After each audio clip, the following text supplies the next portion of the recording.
Hello and welcome to this lecture. In the previous lecture, we saw linear maps, basic definition and quite a few examples, some motivation for why these are interesting, why we should study, etc. This lecture, we are going to start continuing to study linear maps. Okay, we'll start taking a deeper look at them. How does the linear map really look?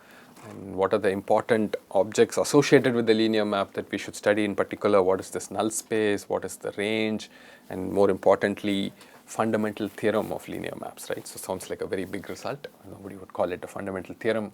If it was not a very big result, it is a big result. It's also a simple enough result that we can present almost immediately after we study linear maps, okay?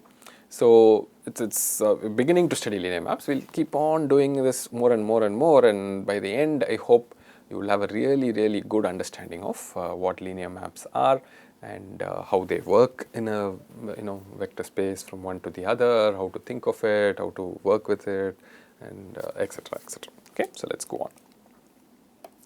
So quick recap, we saw that a linear map is a map from one vector space to another which preserves linear combinations. You do linear combination at the input, and after the map also, if you do the same linear combination, there is a correspondence between the input and output. Okay, we saw this important way of finding a matrix of a linear map, right? How to specify a linear map. It's enough if you specify it on a basis, and once you pick two bases for V and W, you can always go to a matrix, right? The jth column of the matrix simply has elements from F which represents the output T of Vj, right? So that's a very simple way of associating a matrix with a linear map, and that's very important. So from now on, when you see a matrix, you have to think linear map, right? So don't just say a collection of numbers put in some square array or something. Yes, that's true, but for us in this class, it will represent a linear map from one vector space to another.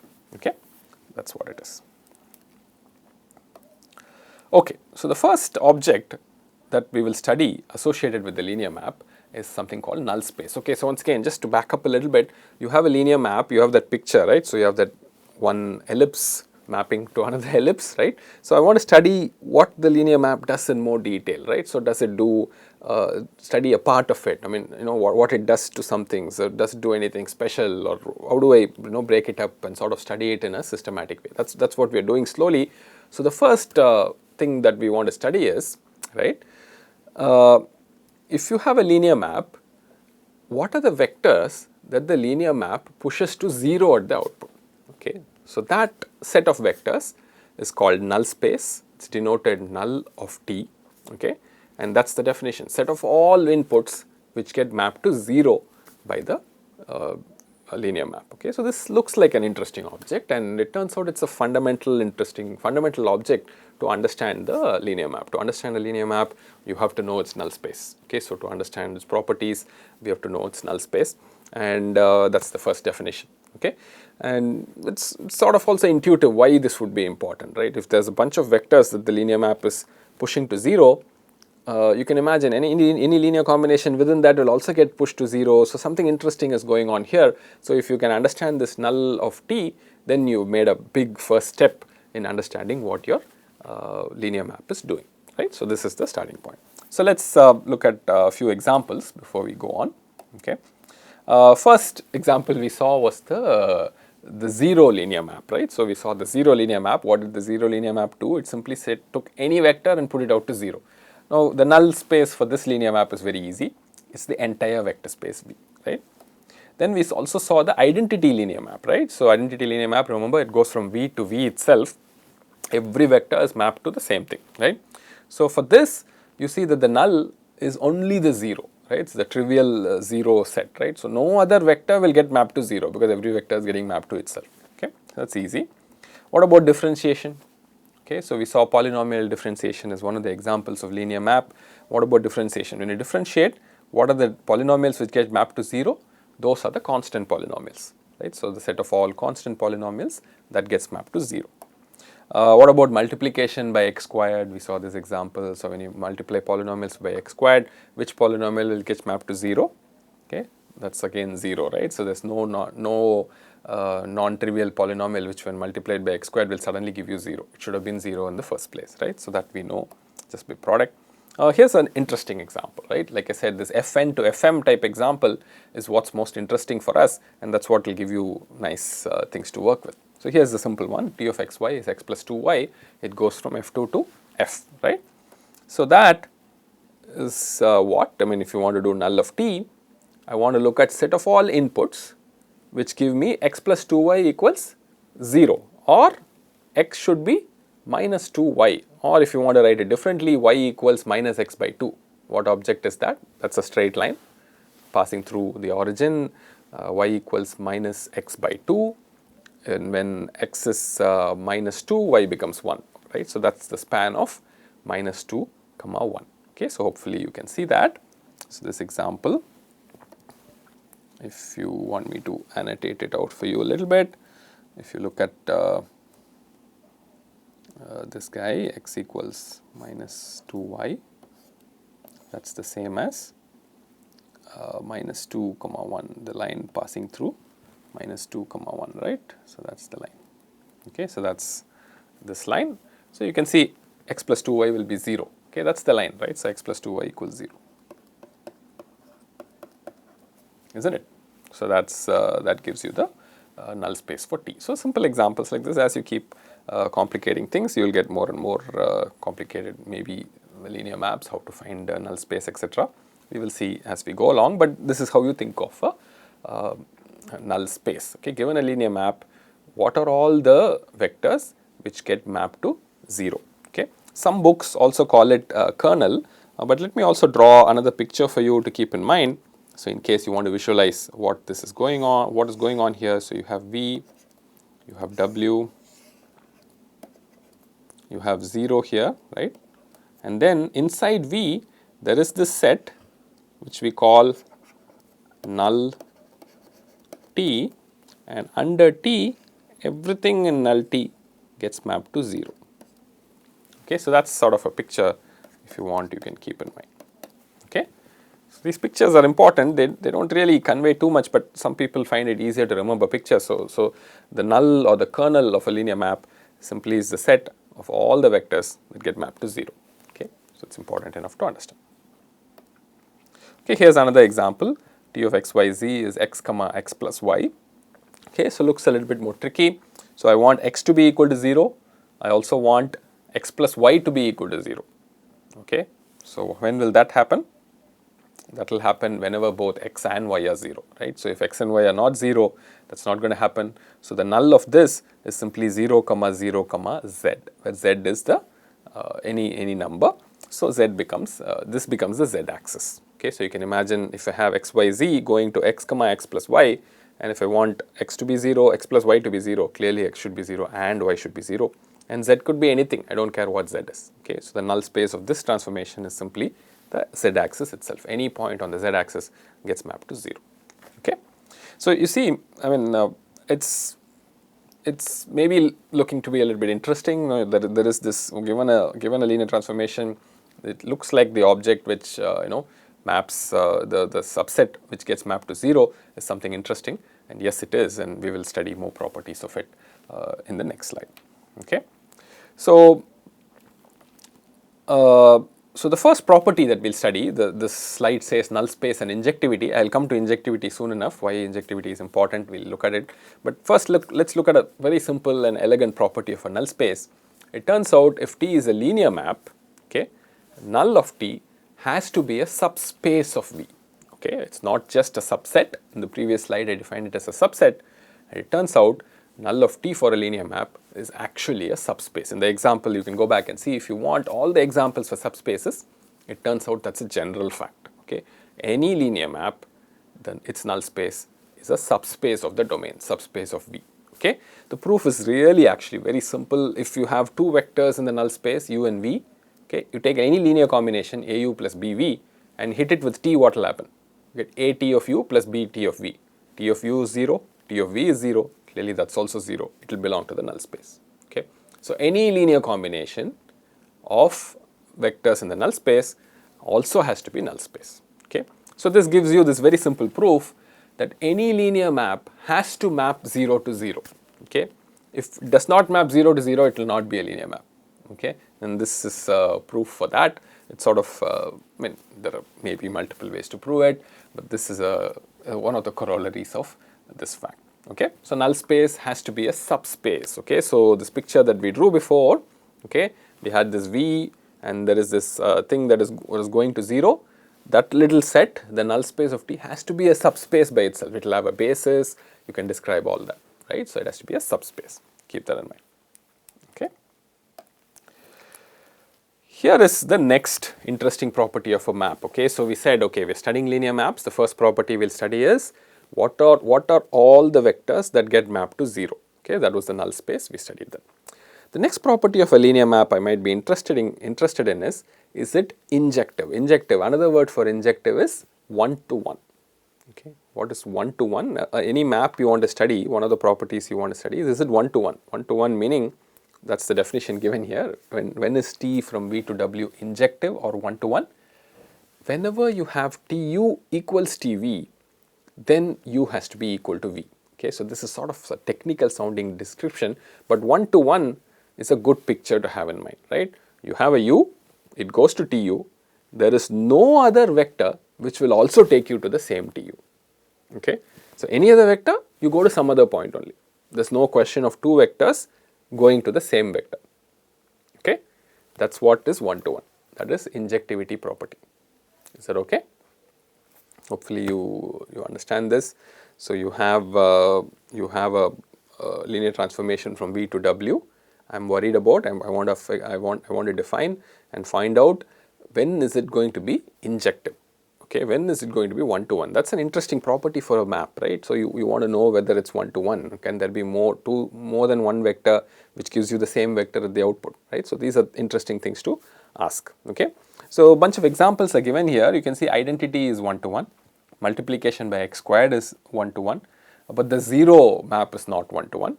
The differentiation is also not one-to-one, right? So differentiation is not one-to-one. You add any constant to it, you get the same output. Okay, so it's not one-to-one. So there's nice, interesting examples. Okay, so it turns out null space and injectivity are very, very closely connected.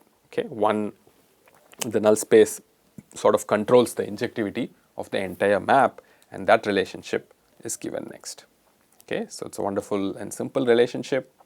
A linear map T from V to W is injective or one-to-one if and only if. So I keep using this IFF. When I say IFF, it means if and only if null of the T, null of the linear map is only the 0 subspace. Okay, so null space has to be trivial 0 subspace. Okay, if and only if that is true, you have T being injective. So what is this if and only if? It means the result goes in both directions. Okay, A implies B and B implies A. Okay, both are true means then I will say if and only if the statement and its converse are true. Okay, so what is the meaning of this? How do you read it? If T is one-to-one, then its null space has to be only 0. If I find that a linear map has its null space being only 0, then it is one-to-one also. So it goes both ways. That's the thing about if and only if. Okay, so how do you prove this statement? Again, it's a very easy statement, just follows from the definitions, but let's write it down. See, whenever I have to prove an if and only if, I have to prove both statements. I have to say A if and only if means A implies B, B implies A. Okay, so let me first do A implies B. So there I'll assume T is injective. Okay, so if T is one-to-one, supposing somebody tells me there is a vector V in the null space. Okay, V is in null space. So what does that mean? TV equals 0, right? Now I know there is one more element 0 which gives me 0, right? T0 is also 0. So TV equals T0. Now T is injective, which means V is 0. Okay, so that's a proof to show that if T is injective, any vector that is said to be in the null space has to be 0. Okay, only 0 goes to 0, nothing else will go to 0 if T is injective. Okay, just that property makes that happen. Now on the other hand, if you say my linear map T, I don't know if it's injective or not, I'm trying to prove the converse now, right? Somebody tells me my linear map T has only 0 in its null space, nothing else is in the null space. Okay, now what happens? I have to show T is injective, right? So for that, what do? Let's say there is U and V such that Tu equals Tv. Somebody tells me that's true, then what happens? I push this to this side, I get T of u minus v equals 0, which means what? U minus v has to be in the null space, right? Now I know the only vector in the null space is 0, so u minus v is 0 and u becomes equal to v. Okay. So, this little proof tells you that if T is injective, then null space has to be only 0. If null space is only 0, T has to be injective. Okay. So, think about this proof and that will tell you the power of what this result is. Notice what this result is claiming. If you have a linear map from V to W and you want to know if this T is 1 to 1 or injective, right? Is it 1 to 1? All I have to do is to find its null space. Okay. So, if it is 1 to 1, the null space will only be from 0 to 0. Okay. So, 1 to 1, null space is only this. Okay. Very powerful and elegant and simple result, which for a linear map fully characterizes the property of injectivity. Okay. Null space has only 0, means it is injective, otherwise it is not. Okay. So, that is a powerful result to have. Okay. So, the next object that one studies in maps in general and particularly for linear maps is this notion of a range. Okay. So, suppose T from V to W is a map, the range of T is basically the set of all its outputs. Okay. You collect all the output you can possibly get from T. Okay. You take V, you take every vector in your capital V, you hit it with T. Okay. You will get a set of vectors there, collect all of them together, that will give you a range. Okay. So, the whole bunch of examples we will see. So, remember when you hit the linear transform on every vector in V, it is not true that you need to get everything in W, right. You can get something smaller than W. For instance, the 0 is an example. So, there are lots of things where the range becomes important. So, we need to know where all I can go through T. Okay. So, for that the range is very important. Okay. So, here is example. The first example is if you look at the 0 linear map, then the range is just 0. Right. So, it is a 0 linear map, it does not do anything, right, everything goes to 0, the range is only 0, you can't do anything else with it. If you look at 1, then the range is the entire V, okay, the identity is easy. If you look at differentiation of polynomials, then the range is all polynomials, okay, so that is not too difficult to see. For every polynomial, I can find some other polynomial which when differentiated will give you that, right, so that is possible. Multiplication by x square is interesting. What is the range? The range is polynomials which have 0 constant and 0 coefficient for x, right. So, once you multiply by x squared, you can never have the polynomial should either be 0, if it is 0 then it is fully 0. If it is non-zero, then once you multiply by x squared, the smallest coefficient you will have is only x squared. So, you cannot have constant coefficient, you cannot have x coefficient, both of them will go off to 0, okay. So, that is what multiplication by x squared means, you will only have multiples of x squared showing up. Here is another example, x plus 2y, it goes from R2 to R, and you can see it is the entire real line, right. So, given xy, x plus 2y can be made to be any point on the real line. So, you will get the entire real line on the range. Here is another example I showed before, xyz being x comma x plus y. In this case, the range is R2, the entire xy plane you will get in your range, okay. So, some simple examples we saw for range in any given any linear map. Hopefully, we can find the range and the range will tell us a lot of interesting information, okay. So, now this range is connected to another property called surjectivity for the linear map. I will tell you what surjectivity is in a little while, but before that we have this, and again a very simple relationship here. If T from V to W is a linear map, it turns out range of T is a subspace of W, okay. So, previously we saw this null space, which is the subset which maps everything to 0, that became a subspace of V, okay. So, there is V, inside V there is a subspace which is the null of any transform, okay, that is one subspace. The range of that transform will be a subspace in W, okay, which is the target of the linear transform. Proof once again is very easy. You take W1, W2 in the range of T, which means what? There was a V1 which gave me W, right? Only then it can become V in the range, otherwise it is not in the range. Likewise, there is a V2 which gave me W2. So, TV1 equals W1, TV2 equals W2. Now, if I make any linear combination of W1 and W2, I can make the same linear combination for V1 and V2, and I would have found a vector which under T will give me the linear combination here. Okay, so, this is a very simple proof you can write down. So, that tells you that this linear combination also works. Okay. So, that is the that's range. So, range becomes a subspace as well. Okay. The next definition is surjectivity.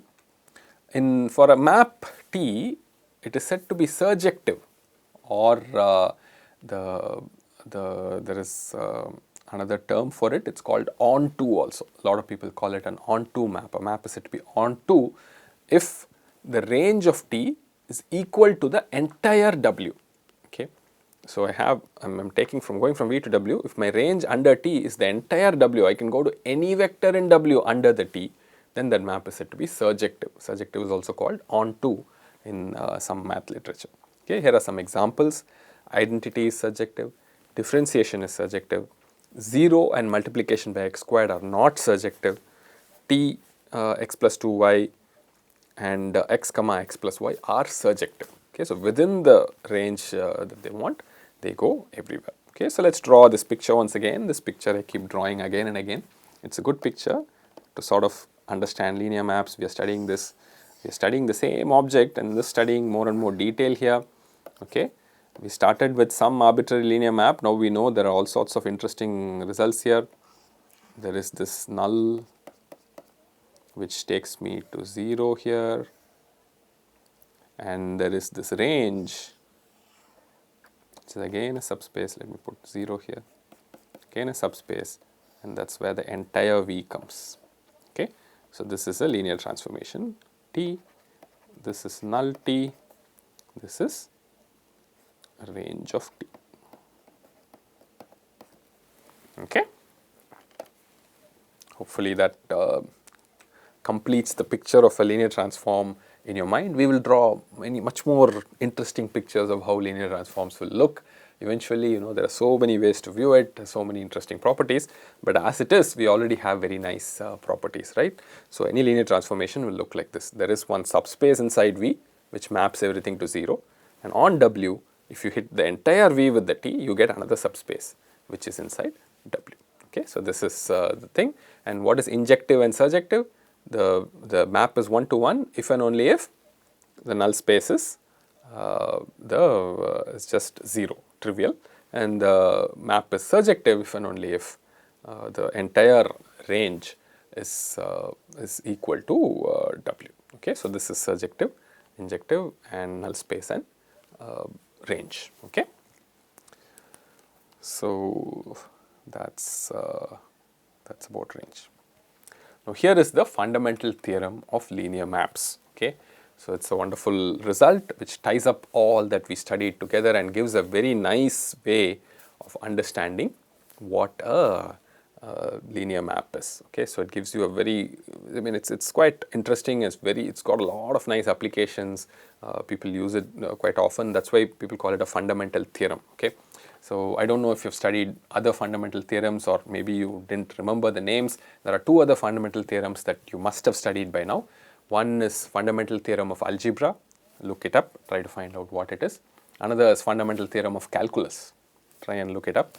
You might have studied, I am sure you have studied both of those. If you read them, you will know what it is. They are very important theorems, and these fundamental theorems really have huge applications all across mathematics in general. Likewise, in linear algebra, this is a fundamental theorem of linear maps, and it has very big applications all across. Okay. It is very easy to derive also, you will see, it is not very hard. Okay. So, let us say V is finite dimensional and T from V to W is a linear map. So, technically here we do not need W to be finite dimensional, usually we will assume it like that, but we do not need W to be finite dimensional for this result to hold. Okay. So, then it turns out the range of T has to be finite dimensional. Okay, that is the number one thing. Okay, first result is the range of T is finite dimensional, and moreover the dimension of V equals dimension of null of T plus dimension of range of T. Okay. So, that is result that we have. Remember, once again, go back to the previous picture, right? What did the previous picture tell you? So, you have this vector space V, inside it there is a null space T, which is a subspace, it will have a dimension. My vector space V will have a dimension. Then the whole V gets mapped to a range, that also is a subspace, that will have a dimension. So, the dimension of V equals dimension of null space of T as a subspace of V, plus the dimension of range of T as a subspace of W. These two, if you add, you get the dimension of V. Okay, so that's the result. That's the fundamental theorem of linear maps. Sort of a grand name, but you will see it's very easy to write it down. Okay, so the proof actually is quite easy in some sense. It's very intuitive and nice to think about, and it will give you a nice picture of what a linear map will look like. So how do you start the proof? You start the proof with a basis for the null space. Okay, I know V is finite dimensional. I know null space of T is a subspace of V, which means null space of T is also finite dimensional, which means null space of T will have a basis, right? So I start with a basis, U1, U2, UK, let's say, is a basis for null T. So now anytime I have a basis for a subspace, I know I can extend it to a basis for the whole space. I will do that next. Okay, what is my extension? U1, U2 to UK, comma V1, V2, VL, let's say. Okay, so there is totally K plus L vectors now, which are all together form a basis for V. Okay, the first U1 to UK is a basis for basis for null T, and U1 to UK and V1 to VL, if you put them all together, I get a basis for V. So immediately, what is the result that you know from here? You can see very quickly that dimension of V equals K plus L, right? So that is immediate from here, and dimension of null T equals K. Okay, so from here you can quickly see, for this theorem to be true, I have to really show that dimension of range of T equals L, right? Then I am done. And in fact, you can show a little bit more. You can show something very interesting. You can show that TV1 to TVL is a basis for range of T. Okay, so we will see this proof. I will quickly write down a proof for this. It is not very hard. But once I show this, what does this mean? Dimension of range of T equals L, and the whole proof is done, right? So this is all we have to show. The only thing we need to show now is this TV1 to TVL is in fact a basis for range of T. Okay, so this is a very interesting proof, and you will see how this is done. So how do you show something is a basis? Okay, so you have this range T. How do you show something is a basis? To show some set is a basis, I have to show two things. What are the two things I have to show? First thing, I have to show that it is a spanning set, right? Any vector in the space I can obtain by a linear combination of the basis vectors, right? So that's the first thing I have to show. The next thing I have to show is linear independence, right? That these vectors are linearly independent. There is no non-trivial linear combination of these vectors which will give me 0, right? So both the properties I have to show. So let me go out to this whiteboard and prove both those properties for you. Okay, so what do I know now? U1, U2, UK, V1 to VL is a basis for V, which means what? Any V in V, so okay, for any V in V, this can be written as a linear combination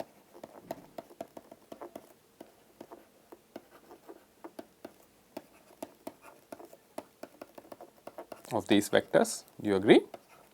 Okay, that is easy enough to see, right? That is the basis, right? Once you say it is basis for V, any V can be written like this. So what will be TV? Right? It is going to be A1 TU1 plus so on till AK TUK. But what do I know about U1 to UK? These guys are a basis for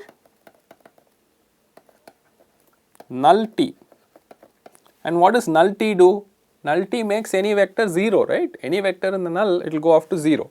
So TV1, this whole thing becomes 0 plus B1 TV1 plus so on till BL TVL.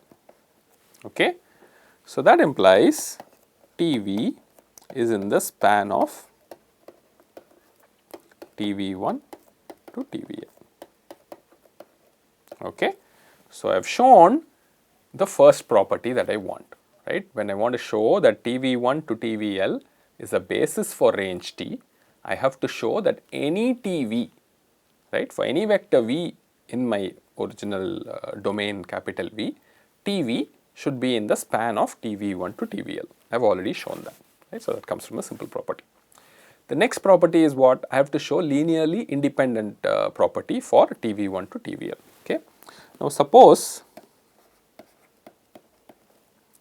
C1 TV1 plus so on till CL TVL equals 0.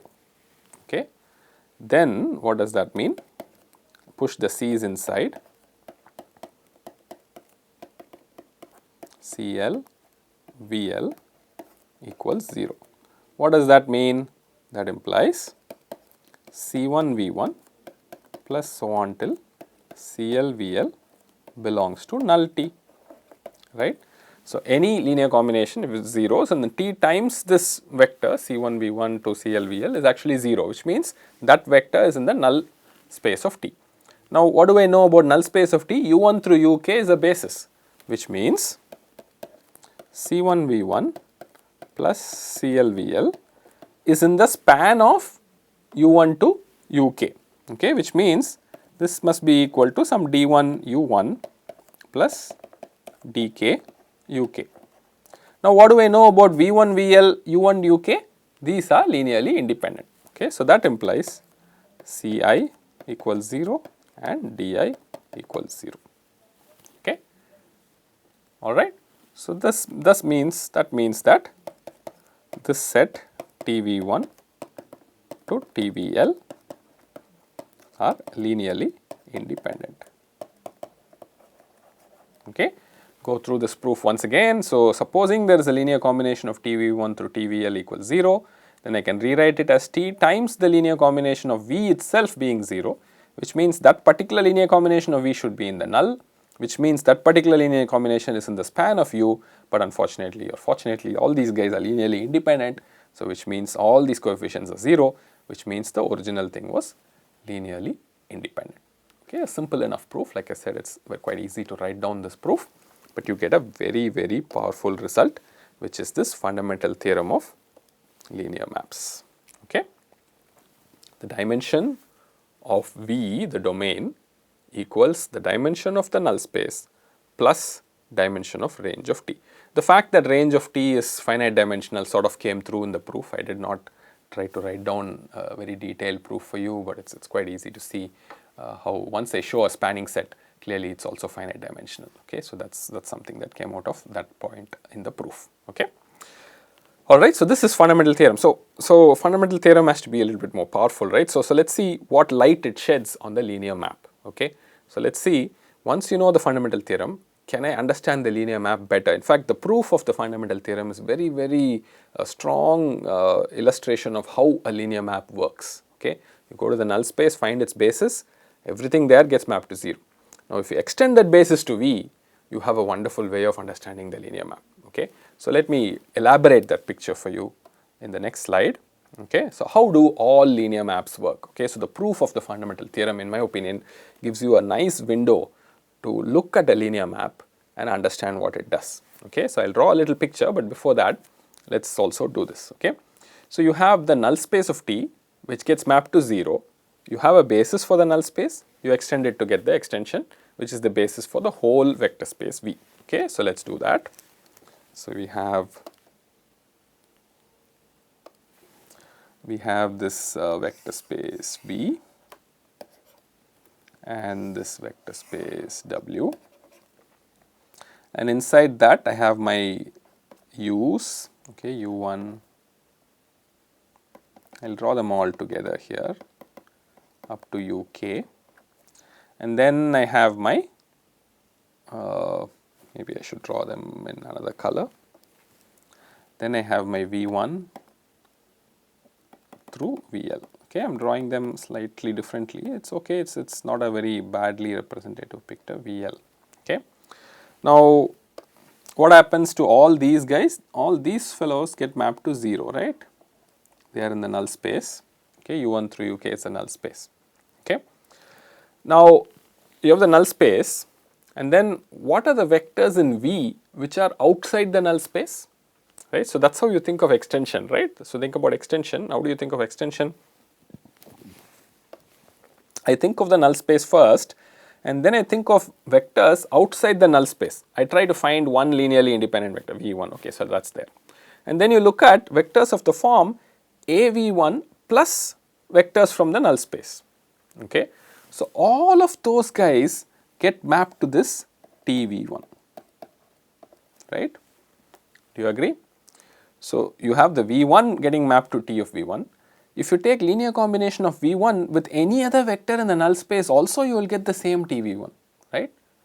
So keep that picture in mind. So you have this null space, and then you have something outside of the null space which is linearly independent of everything in the null space, and that goes to one TV1. Okay. And if you add that with anything in the null space also, you will get TV1 only. Okay. The same way you can sort of picture all these TV1 to TVL. Okay.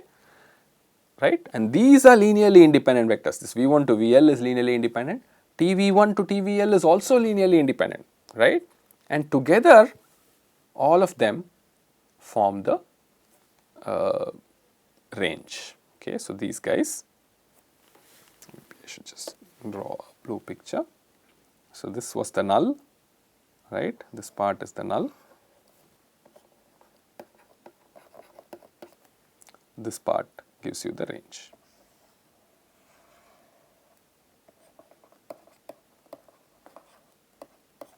Okay. So that's a picture, a very powerful picture, which any linear map looks like this, and you should have that in your mind. Okay. So we have started studying linear maps, right? So we've already done quite deep inroads into it. We studied null space, we studied range space, we know when it's injective, we know when it's surjective. Not only that, we know this fundamental theorem, which is giving you this wonderful view of the linear map. Okay, you take a vector space V, there is a null space. Remember, there are so many bases inside the null space itself. You can do so many different bases, but you pick any bases you like. Okay, and then you extend. Even extension, there are so many ways to extend. There's no unique extension. You can extend in so many ways. You take your favorite extension. Okay, and then how do you picture the whole linear map? Every vector in your extension takes you to linearly independent vectors in the range. And they're all different in some sense. Once you know it's linearly independent, they're like different dimensions, different directions, right? And then you take the span of all of those, you get the range, and on this side the entire vector space gets split in that fashion. Okay, so this picture is a very good picture to keep in mind when you think of a linear map. It works in this fashion. There is a null space, and then there is this extension of the null space into the entire vector space, and then when you do the linear map, you get linearly independent guys, and all of them span the range. Okay, so that's a good picture to have in mind. We will start applying this picture in so many different ways and derive more interesting results about the linear maps going forward. In the next lecture, we will see how to connect this matrix view to all this. Okay, so how do all these results correspond to in matrix terms? How do you understand that? And that we'll do in the next lecture. Thank you very much.